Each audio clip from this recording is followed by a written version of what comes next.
Hello world, Lisa Fredrickson, your friend and computer science professor with another short screencast from javascript.info, the modern JavaScript tutorial. And as you have noticed as you've gone through these lessons that many of them have tasks at the end of the lesson, which are little exercises that you can use to further expand your JavaScript knowledge. I'm going to go down to one in part 2 in the Walking the DOM lesson and show you how you might use those tasks to improve your JavaScript skills. This one has 3 tasks, and I'm going to go to the very last one, and it's to use JavaScript to color all the diagonal cells in this table. And so the first column, the first row, the second column, the second row, third column, the third row, fourth column, fourth row, fifth column, fifth row. That's what we're trying to get our JavaScript to do, is to cycle through this table and set the background color of those cells to be red. One way to work on this exercise is simply to open up your code editor and just try to solve the problem. And that's great if you want to do that from scratch. But also notice that the author gives us a sandbox for the task, which actually takes you to this plunker site. And there may be 1 or 2 files up here in the upper left-hand corner. When there's not very much styling going on, they tend to put an embedded style sheet at the top. But sometimes there will be a second file there if there's a lot of CSS. And basically what this is giving you is, a little small embedded style sheet plus the HTML necessary to create that table. And then down here before the closing body tag, they've got a script tag, and they gave you one statement that they're suggesting to create a table variable and assign it to the document.body first element child. If we go up here to body, we see that the whole table is the first element child of the body, and just call that table to make your code shorter and clearer. And then you have to write the rest of the code to do those 5 red boxes. And so you might want to use this code as a shortcut. You can always add your code here and work directly in Plunker if you like. What I like to do is use my own code editor. And notice that in each one of these exercises, not only is there a sandbox for the task, there's also all the solutions are available for all these exercises. So if you do not know how to start, you might want to just go to the solution, open up the solution in a sandbox, and grab that code. And I'm going to go ahead and just grab the script, Control C, go back over to my code editor and pop that in and show you how you can use this to learn even if you copy the solution. One thing you might want to do is just start reading the code, modifying it to make it easier to understand. And so they have assigned this table variable to document.body.firstElementChild. You might want to change that.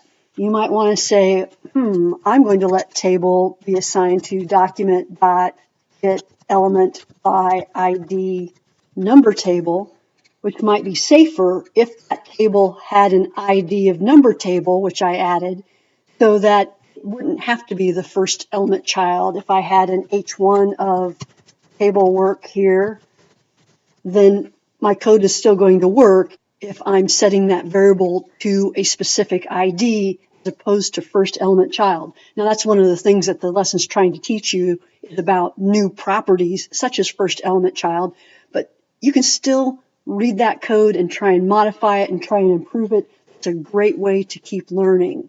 I'm going to save and refresh, and my table still works.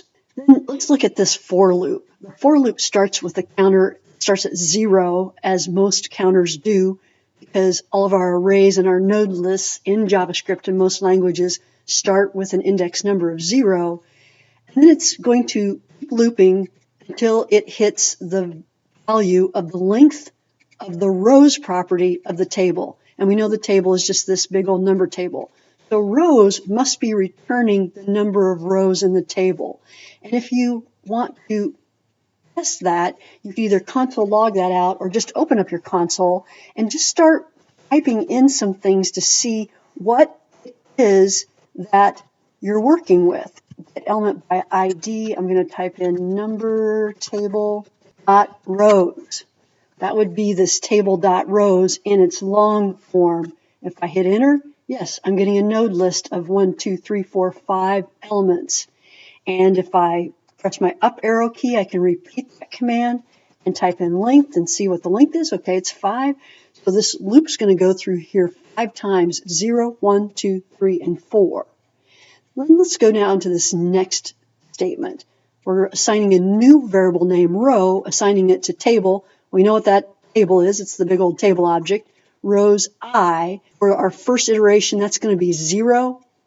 And then they use that variable name to find the cells property.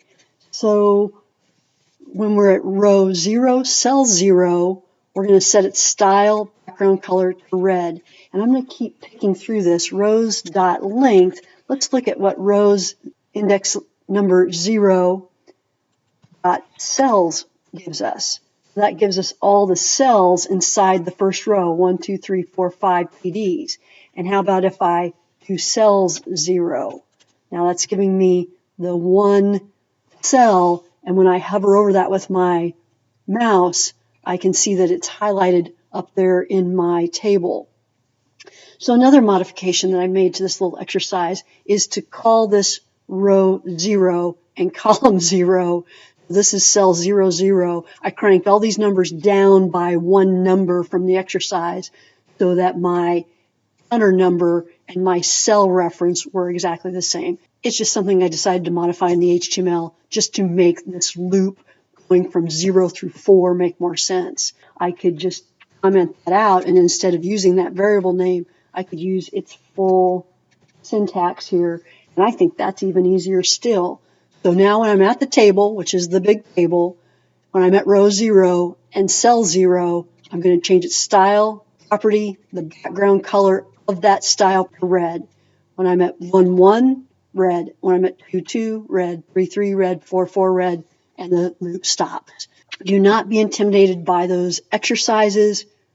Go into Plunker, go grab the solution, copy it, paste it into your code editor, and start picking through that solution and see if you can read the code and understand the code and improve the code. That's a great way to learn too. Thank you.